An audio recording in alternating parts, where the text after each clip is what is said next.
So you have to write essays, submit assignments, binge watch Netflix, and take notes during class. Obviously, because you're a student.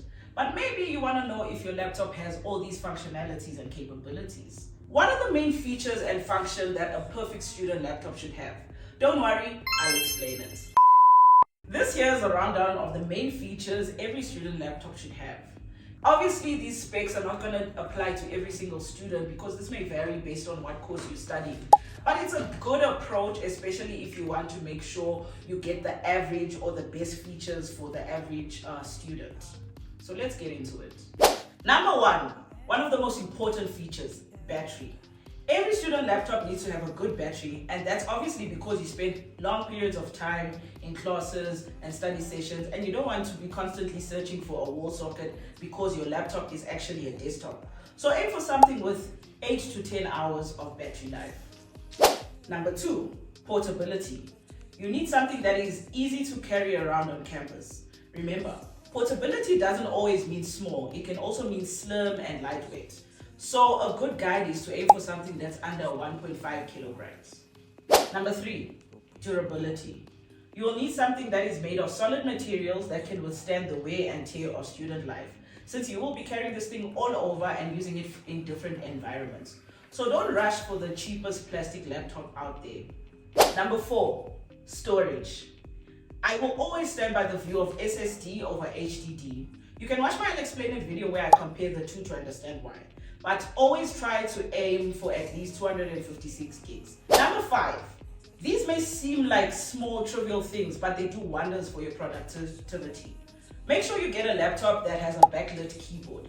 It really helps during those late night study sessions.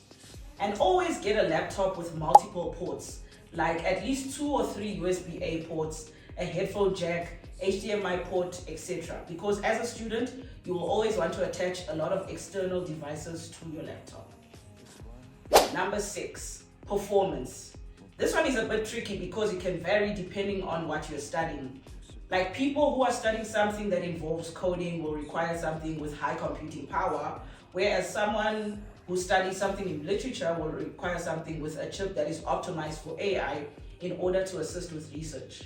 A good sweet spot is something that balances computing power with RAM. So I'd say go for something that has at least an Intel Core i5 or a Ryzen 5 processor coupled with 8 gigs of RAM. And maybe if you're super desperate, then you could go for as low as an Intel Core i3. But that's as low as you should go. Don't buy a Celeron.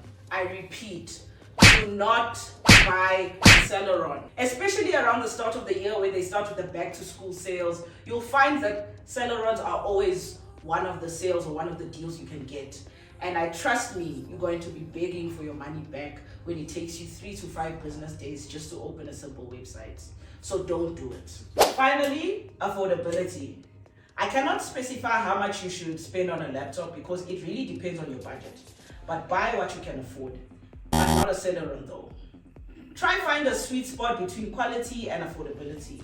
If you have the budget to check off everything that I've mentioned in this list, then great. But maybe you can't and you have to make some compromises. Make sure you get a compromise that you can work with.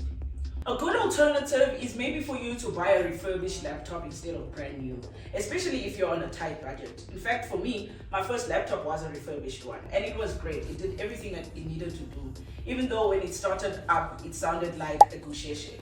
But we all know there's nothing like 325. So when choosing refurbished, make sure you choose it from a reputable business and they have a good warranty. Anyway guys, that's it. I hope you've benefited from this breakdown of features that every student laptop should have. And if you have, make sure you like and subscribe to the channel and leave a comment of the type of breakdowns you want me to do in the future and I'll explain it.